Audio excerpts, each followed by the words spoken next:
जाति पाति और जन्म बड़प्पन पाखंड धर्म के खंभे हैं। जो इसको उपयुक्त समझता मेरी समझ में अंधे हैं। बहुजन विमर्श चैनल के इस 64वें एपिसोड में आप तमाम दर्शक महानुभावों का हार्दिक स्वागत और अभिनंदन, साथ ही साथ तहे दिल से खैर मकद्दम इस्तकबाल। हम सभी जानते हैं कि भारत में अधिकांश व्यवस्था जीवन के लगभग अधिकांश क्षेत्र की व्यवस्था जाति पर आधारित है।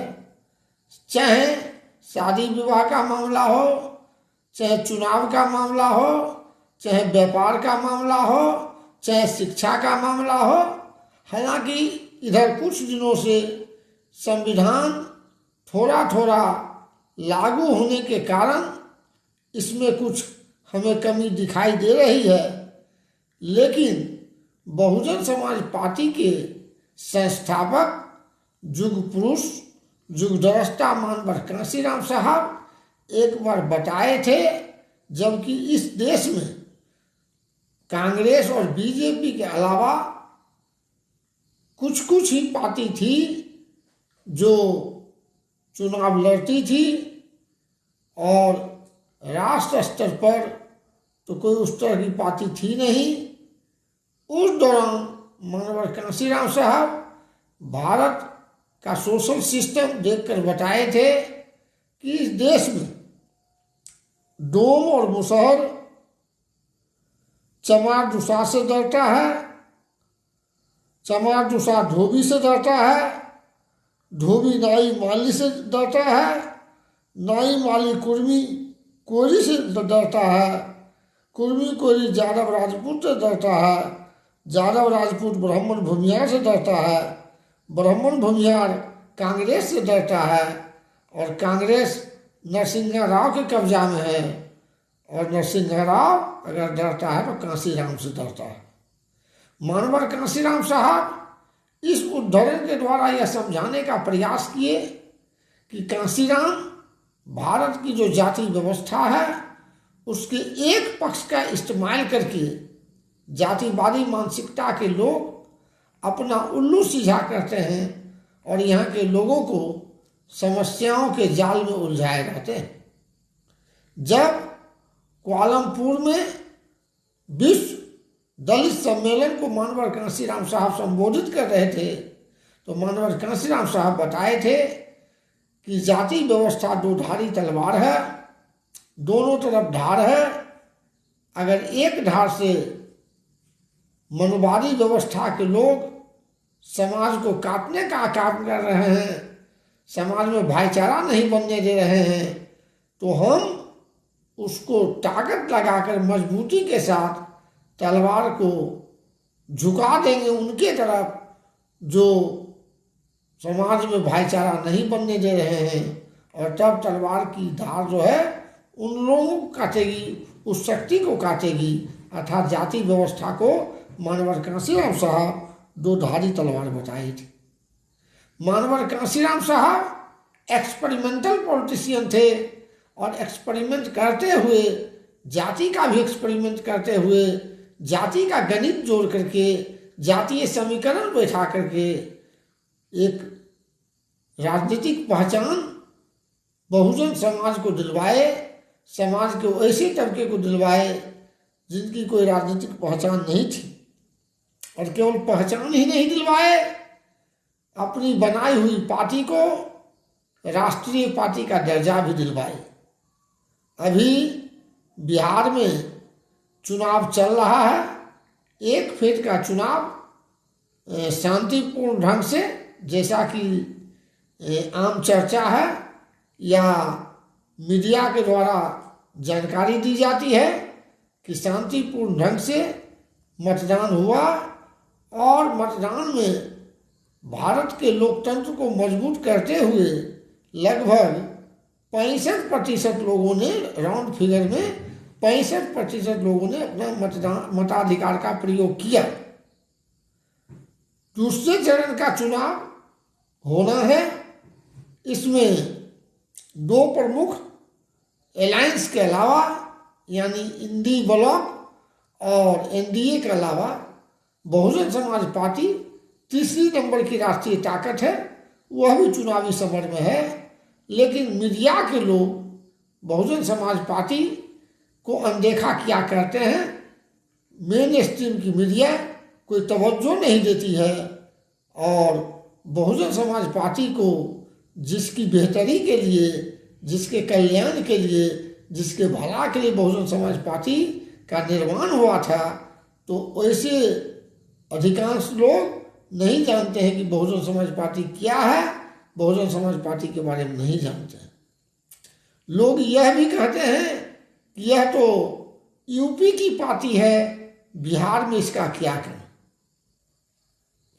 मैं बताना चाहता हूं कि बहुजन समाज पार्टी के संस्थापक मानवर कांशीराम साहब थे, जो पंजाब के रहने वाले थे और उत्तर प्रदेश में जाकर चमत्कार कर दिए, मनुवाद की गर्दन को दबोच दिए। और जो उस समय कांग्रेस 48% मत पाया करती थी, वोट आया करता था, बड़े बड़े दिग्गज थे वहां पर, कमलापति त्रिपाठी से लेकर विश्वनाथ प्रताप सिंह और एनडी तिवारी भी हुआ करते थे। मध्य प्रदेश में माधवराव सिंधिया, विद्याचरण शुक्ल और श्यामाचरण शुक्ल होते थे। तो पहले उत्तर प्रदेश में इन लोगों को नाकों तले चना चबाते हुए और कांग्रेस की दुर्गति कर दिए। कांग्रेस को 48% से न केवल 8% पर लाए, बल्कि आसमान से पटक कर जमीन पर रेंगने के लिए मजबूर कर दिए। ये बहुजन समाज पार्टी की ताकत है। उसी तरह मध्य प्रदेश में राजघराना होता था, सिंधिया परिवार होता था, और सारा कुछ होते हुए भी विपरीत परिस्थितियों के बावजूद मध्य प्रदेश में भी बहुजन समाज पार्टी अपना मजबूत आधार बनाने में कामयाब रही। तो ये कहना कि बहुजन समाज पार्टी और बहन कुमारी मायावती उत्तर प्रदेश से है, तो ये बिहार में क्या करेंगे, तो मैं कहना चाहता हूँ कि बाबा साहेब अम्बेडकर भी महाराष्ट्र के थे, जगजीवन राम बिहार के थे। उस समय जगजीवन राम का ग्लेमर था। जगजीवन राम केंद्र सरकार का कई एक अति महत्वपूर्ण पोर्टफोलियो को संभालने का काम किए और प्राप्त जानकारी के मुताबिक दलितों में सबसे ज़्यादा दौलतमंद दलित होने का भी उन्हें गौरव प्राप्त था। फिर भी आज बाबा साहब का ही नाम लिया जाता है। आज बाबा साहब की ही पहचान है। बाबा साहब के सामने तो बाबू जगजीवन राम की कोई गिनती नहीं है।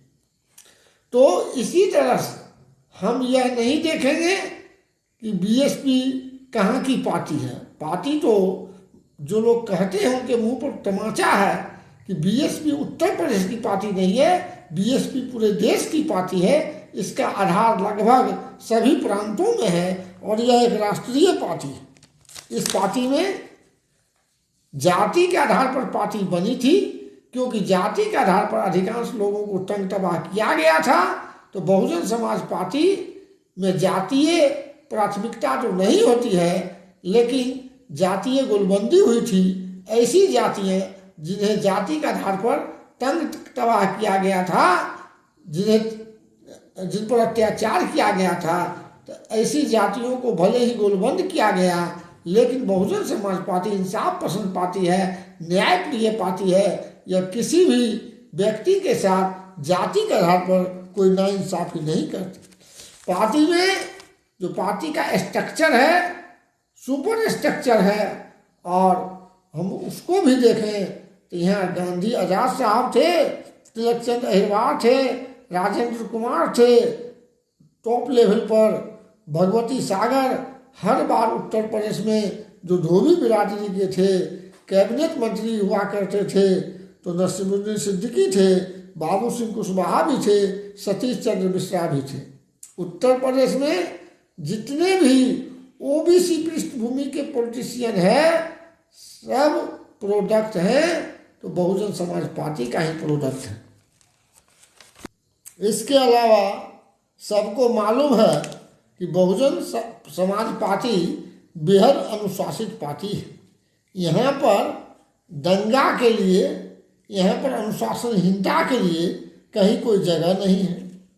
और जो आरक्षण का मुद्दा है, जिससे समाज के व्यापक हित की संभावना होती है, जिससे समाज का व्यापक हित होता है एक बड़ी आबादी का, तो बहुत दिनों से यूपी सरकार में जो खाली पद पड़े हुए थे, बैकलॉग का पद था आरक्षित पद, उस पर सरकार बनते ही बीएसपी के द्वारा अपॉइंटमेंट किया गया और परिणामिक ज्येष्ठता यानी प्रमोशन में रिजर्वेशन का भी आधार जो है सीनियरिटी को कायम रखा गया।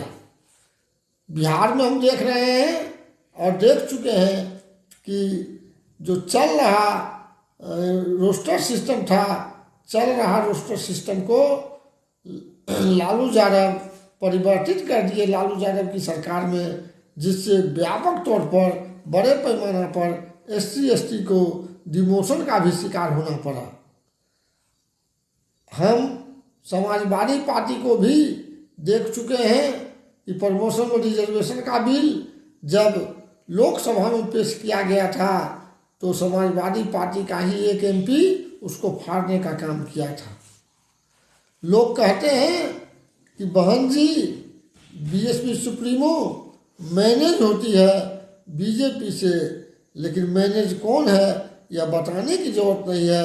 बहन जी मानवर साहब या बीएसपी की जो टॉप मोस्ट लीडरशिप है वह खुद का लीडरशिप है, मैग्नेटिक लीडरशिप है, अपने बलबूते लीडरशिप को प्राप्त किए और ये एमपी बने तो किसी के रहमो करम पर नहीं बने, अपनी ताकत को बनाकर बने।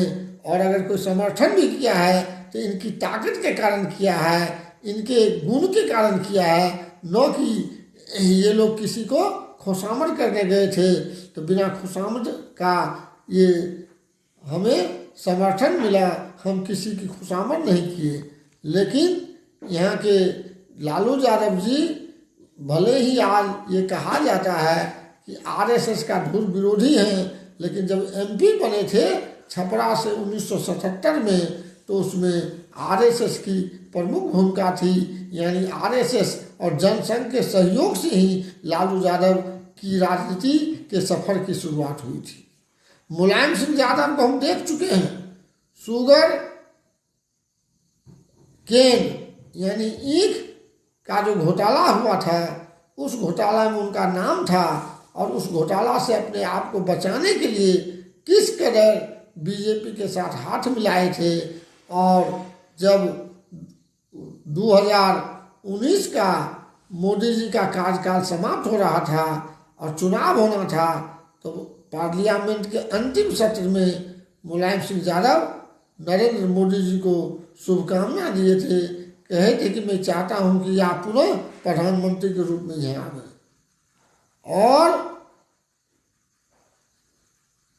मानवर कांशीराम साहब को राष्ट्रपति पद का ऑफर मिला था, तो जब राष्ट्रपति पद का ऑफर इंदिरा गांधी के द्वारा मिला था, अटल बिहारी वाजपेयी के द्वारा मिला था, तो मानवर कांशीराम साहब कहे थे कि यदि प्रधानमंत्री का पद देने के लिए तैयार हो तो इस पर मैं विचार कर सकता हूँ, अन्यथा समाज के लोग, हमारे समाज के लोग हमें जहाँ पर बैठाए हैं वही मेरे लिए काफ़ी है और मैं आगे भी बढ़ूँगा तो अपने समाज के बदौलत ही बढ़ूँगा। तो इस तरह से हम देख रहे हैं कि बहुजन समाज पार्टी समाज के हर वर्ग के विकास के लिए बनी हुई पार्टी है। समाज के हित से बहुजन समाज पार्टी कभी समझौता नहीं करती है और बिहार के लोग ऊब चुके हैं दोनों गठबंधन से और कहते हैं कि हमें विकल्प नहीं है तो क्या करें। तो कुछ लोग नोटा में भी वोट डाल देते हैं। 11 नवंबर 2025 को बिहार विधानसभा का दूसरे फेज का चुनाव होना है और मैं अपील करता हूँ कि नोटा या दोनों गठबंधन में से किसी एक गठबंधन को मजबूरी में वोट देने से बेहतर होगा कि आपके पास तीसरा विकल्प राष्ट्रीय पार्टी के रूप में बहुजन समाज पार्टी है। अपना एक एक कीमती वोट बहुजन समाज पार्टी को दे करके अपनी ताकत को बढ़ा लें और किसी अपनी हिफाजत के लिए, अपने सम्मान के लिए, अपनी सुरक्षा के लिए, अपनी प्रगति के लिए किसी और गठबंधन पर नहीं रहें, किसी और पार्टी पर नहीं रहें, क्योंकि लगभग सभी पार्टी को आजमाया जा चुका है, बिहार की जनता आजमा चुकी है। तो हम बिहार के मतदाता मालिकों से जरूर कहेंगे कि एक बार बहुजन समाज पार्टी जो राष्ट्रीय विकल्प के रूप में आपके सामने खड़ी है उसको आजमाएं, उसको देखें। और जब हम अगली बार मिलेंगे अगले एपिसोड में, तब तक मतगणना संपन्न हो चुकी होगी। तो हम शुभकामना देते हैं कि आप ऐसा काम करें, ऐसे इस तरह से मतदान करें कि समाज का वास्तविक हितैषी party, जनहितैषी party Bahujan Samaj party सरकार बना पाए और लोकतंत्र में मतदाता मालिकों की जीत हो। मतदाता मालिक जिसको चाहे उसको जिताने का और उसकी सरकार बनाने का काम करें। लेकिन मैं बार बार अपील करता हूँ कि ये मत कहें कि कोई विकल्प नहीं है हमारे पास तो हम नोटा को दे दें, या दोनों गठबंधन से उबे हुए हैं। वास्तव में दोनों गठबंधन से तो लोग उबे हुए हैं ही। तो ये कहना कि कोई विकल्प नहीं, मैं बार बार दोहराता हूँ, यह बहुत महत्वपूर्ण बात मुझे लगता है कि ये कहना कि कोई विकल्प नहीं है, ये ठीक बात नहीं है। विकल्प आपके पास बहुजन समाज पार्टी के रूप में है और हम समझते हैं, उम्मीद करते हैं कि जब मतगणना होगी तो बहुजन समाज पार्टी को आपके सहयोग से भारी कामयाबी मिलेगी। आप बने रहिए हमारे चैनल के साथ। अगले एपिसोड में पुनः हम मिलेंगे, तब तक के लिए हमें रजा दीजिए। नमो बुद्धाय, जय भीम, नमस्कार, सत श्री अकाल, आदाब, गुड बाय, जय जोहार।